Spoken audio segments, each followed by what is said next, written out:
Ma'am आप जो कुछ भी पढ़ाते हैं सब कुछ समझ आता है, पूरी थ्योरी समझ में आ जाती है और जो क्वेश्चंस आप कराते होते हैं वो भी समझ में आ जाते हैं, लेकिन जब वही क्वेश्चंस हम पढ़ते हैं या हम सॉल्व करने की कोशिश करते हैं तो हमसे होता नहीं है। ये है अभी के स्टूडेंट्स की सबसे बड़ी समस्या, राइट। तो बच्चों, मैं पूनम प्रजापति कक्षा 12वीं में आप सभी बच्चों का स्वागत करती हूँ और आज इसी मेन मुद्दे पर हम सब आपको एक बहुत इम्पॉर्टेंट बात मैं आपके साथ डिस्कस करने वाली हूँ कि ये जो क्वेश्चन आप बार बार अपने मन के अंदर मतलब कि उठा रहे हैं, आपको परेशान कर रहा है ये प्रश्न, तो उसी प्रश्न का हल आज आपकी पूनम मैम आपके सामने लेकर आई है। तो जल्दी से इस सेशन को ज्वाइन करो और शेयर कर दो, क्योंकि आज ये क्वेश्चन जो मैम इस क्वेश्चन का हल आपको दे रही हैं वो सभी बच्चों का, मतलब मैं यूं कह दूं कि 12th के, 11th के, 10th के, 9th के, जिस भी क्लास का बच्चा है, हर एक बच्चे का ये प्रश्न मन में है।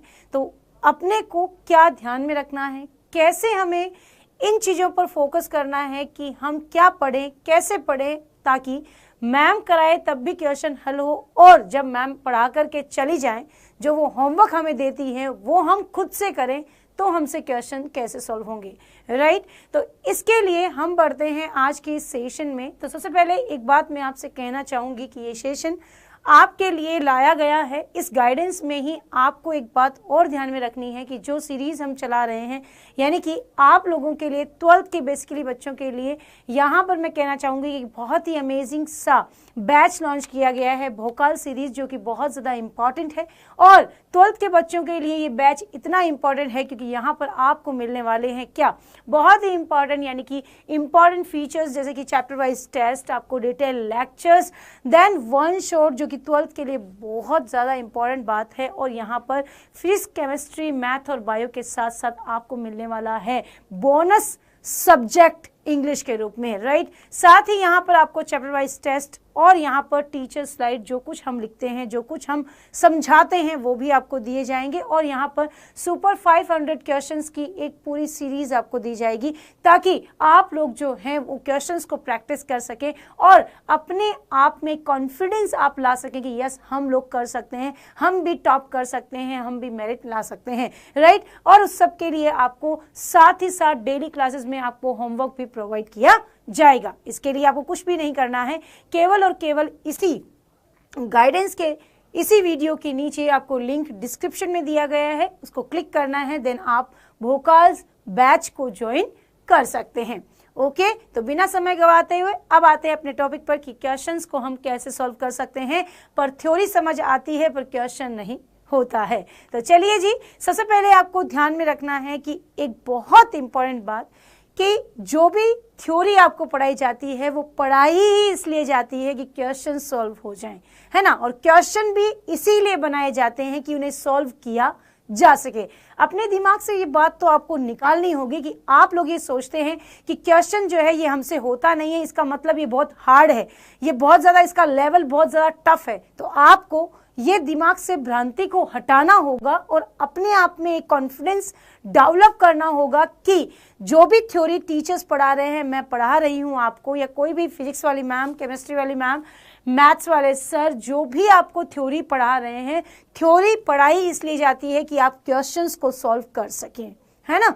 तो साथ में एक बात और, जो भी बच्चा किसी भी क्वेश्चन को सॉल्व करता है हमारे साथ और हमारे पढ़ाने के बाद, तो सबसे पहले बेटा अपने मन में एक बात ध्यान में रखो कि क्वेश्चन का सॉल्व होना कोई गलत बात नहीं है, कोई गलत बात नहीं है। और इसके अंदर ये सोचना ही नहीं है तुम्हें कि हमें समझ नहीं आ रहा है, टॉपिक समझ में आ रहा है, क्वेश्चन नहीं हो रहा है, this is a positive sign. ये एक पॉजिटिव साइन है कि आपको टॉपिक क्लियर होने के बाद में आप उस चीज में अभी भी कुछ चीजें ऐसी हैं जिनको आप छोड़ चुके हैं, अभी भी वो पॉइंट्स ऐसे हैं जिनको आपको पढ़ना बाकी है, जहां तक आपको जानना बाकी है कि ये क्वेश्चन कहां से आया है, राइट। यानी कि आपको ये लेवल देखना होगा, क्वेश्चन का एक लेवल आपको देखना होगा कि क्वेश्चन जो है आपका वो किस लेवल का है।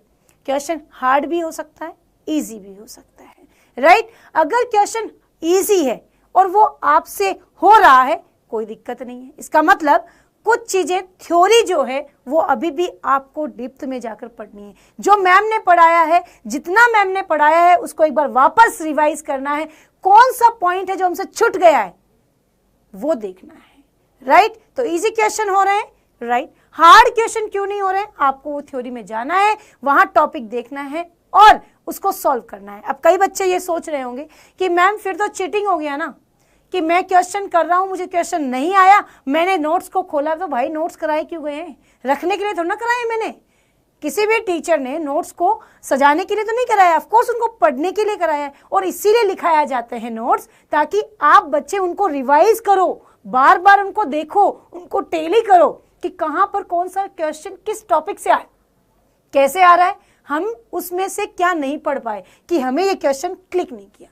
जब आप क्वेश्चन का वही टॉपिक में जाओगे, उस क्वेश्चन को पढ़ोगे, उस टॉपिक को पढ़ोगे और फिर क्वेश्चन को सॉल्व करोगे, तो वहां पर उस क्वेश्चन जो आपने लिखा है उस क्वेश्चन में ये लिख दो, हिंट लिख दो कि यहां पर हमें ये चीज क्लिक नहीं की थी, अब हमें ये क्लिक करनी चाहिए।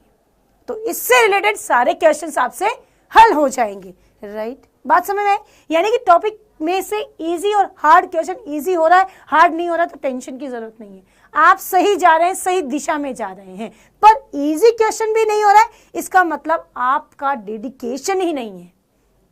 सब बच्चों से हो रहे, तुमसे इजी क्वेश्चन नहीं हो रहा, इसका मतलब कहीं ना कहीं डेडिकेशन ही नहीं है। टॉपिक तो बहुत दूर की बात है, पहले टॉपिक में घुसना होगा, उसको समझना होगा, तब इजी क्वेश्चन होंगे। देन टॉपिक समझने के बाद भी कुछ टॉपिक्स, ह्यूमन नेचर है बेटा, सब कोई तो सब कुछ नहीं पढ़ लेता, एक बार में तो सब कुछ नहीं आ जाता। जितनी बार पढ़ोगे कुछ नया जानोगे, कुछ नया सीखोगे। ये प्रवृत्ति होनी चाहिए कि स्टूडेंट में तो बार बार पढ़ने की। क्लियर? चले नेक्स्ट आते हैं हम। अब आता है कि हम लोग क्या होते हैं, बच्चे क्वेश्चन कर रहे होते हैं ना, एनसीईआरटी के क्वेश्चन, जैसे कि अपन जनरली बोर्ड की बात करूं, मैं नीट या जेई के बच्चों की बात करूं, तो क्वेश्चंस के प्रति बच्चे बहुत ही इमोशनली अटैच्ड हो जाते हैं, है ना। Don't be emotional with questions, नहीं होना चाहिए, बिल्कुल भी नहीं होना चाहिए। मैम ये आप क्या कहना चाहती है? मैं बताती हूँ मैं क्या कहना चाह रही हूँ। मैं ये कहना चाह रही हूँ, तुम लोग क्वेश्चंस करते हो, प्रैक्टिस करने के लिए बैठते हो, मॉड्यूल्स ले लेते हैं नीट और जेई के बच्चे, और 11th 12th के बच्चे एनसीईआरटी की बुक के क्वेश्चंस उठाने शुरू कर देते हैं जैसे ही वो टॉपिक पढ़ लेते हैं। ठीक है, तुम्हें लगता है तुम एक तो बहुत ही मतलब ब्रह्मचारी हो, तुम तो मतलब ब्रह्मचारी ब्रह्म हो तुम, कि तुम्हें एक बार पढ़ते ही सब काम आ जाता है। ऐसा नहीं है कि टॉपिक को पढ़ा, तुमने क्वेश्चन किया, ठीक बात है, कोई दिक्कत नहीं। जब तुम क्वेश्चन कर रहे हो तो पहला क्वेश्चन किया, नहीं आया, दूसरा किया, नहीं आया, अब तो तुम ये सोच लेते हो, बस तुम्हारी अंतरात्मा मर जाती है, तुम तो टूट जाते हो, तुम इतना डीमोटिवेट हो जाते हो खुद से ही कि अब हमसे नहीं होगा, हमें कुछ नहीं आता, हमने इतना पढ़ लिया। तो अरे खुद से ही कह रहे हो इतना पढ़ लिया, कितना पढ़ लिया तुमने, क्या क्या क्रैक कर लिया? जो अभी तो इसी साल पढ़ रहे हो ना, 12th 11th 9th 10th NEET और जेई, फर्स्ट टाइम ही पढ़ रहे हो ना। फर्स्ट टाइम पढ़ के कितना ही पढ़ सकते हैं हमने कितना ही समय दिया? क्या तुमने 10 घंटे पढ़ लिया एक टॉपिक को? ऐसा तो नहीं होगा ना। तो कम से कम अगर तुम्हें कोई क्वेश्चन पहला, दूसरा, तीसरा नहीं आया, तो बेटा क्या पता चौथा क्वेश्चन आ जाए, चौथा भी नहीं है, पांचवा आएगा, आएगा जरूर, छोड़ना नहीं, इमोशनली नहीं देखना है कि मुझे नहीं आ रहा, अब मुझसे नहीं होगा। नो, होगा। कब तक नहीं होगा? नहीं आया, खोले नोट्स, उठाया टॉपिक, पढ़ा वही टॉपिक और वहीं से क्वेश्चन हल किया। फिर क्वेश्चन नहीं आया, फिर टॉपिक को देखा, फिर समझा, फिर उसकी प्रैक्टिस की, फिर क्वेश्चन किया। कैसे सॉल्व नहीं होता देखते हैं, होगा। बस एक विश्वास की कमी है, कॉन्फिडेंस की कमी है, वो कॉन्फिडेंस बिल्कुल भी लूज नहीं होना है।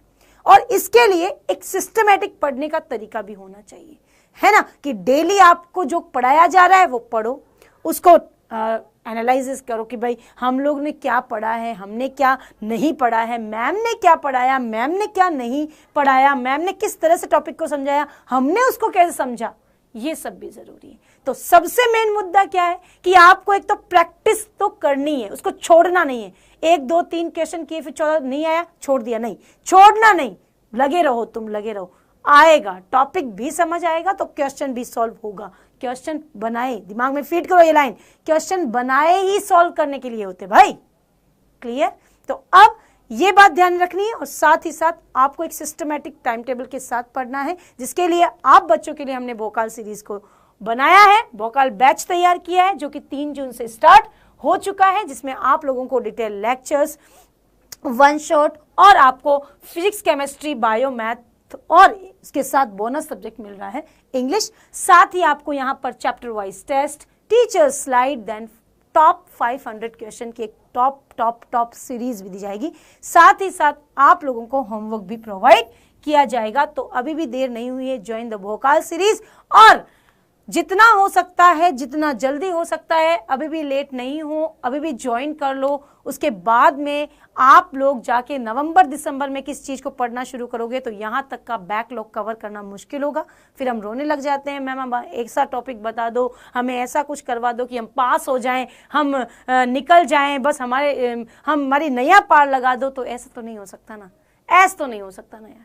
करते हो ना तुम, तो इसके लिए आपको बचाने के लिए कि तुम्हारी नए ही पार ना लगाएं, तुम्हें मेरिट भी दिलाएं, इसके लिए हमने भोकाल बैच बनाया है और बिल्कुल प्रॉपर तरीके, सिस्टमैटिक तरीके से इसमें क्लासेस हो रही हैं। और आपको कुछ नहीं करना है, इसी वीडियो के नीचे डिस्क्रिप्शन में लिंक दिया गया है, click the link and join the Bhokaal series, right. तो चलो बच्चों, ये गाइडेंस आपके लिए आई होप बहुत ज़्यादा इंपॉर्टेंट होने वाला है। तो आपको ये गाइडेंस कैसा लगा, ये आपके लिए कितना फायदेमंद रहा, कमेंट सेक्शन में ज़रूर बता के जाना। साथ ही साथ आप लोगों को ये भी बताना है कि नेक्स्ट गाइडेंस आपको किस टॉपिक पर चाहिए, कहाँ पर आपको दिक्कतें आ रही है। Poonam ma'am is always for you, right. तो ओके बच्चों, चलते हैं, मिलते हैं नेक्स्ट गाइडेंस के साथ। तब तक खुश रहो, मस्त रहो, पढ़ते रहो। Bye bye, take care and thank you so much, thank you.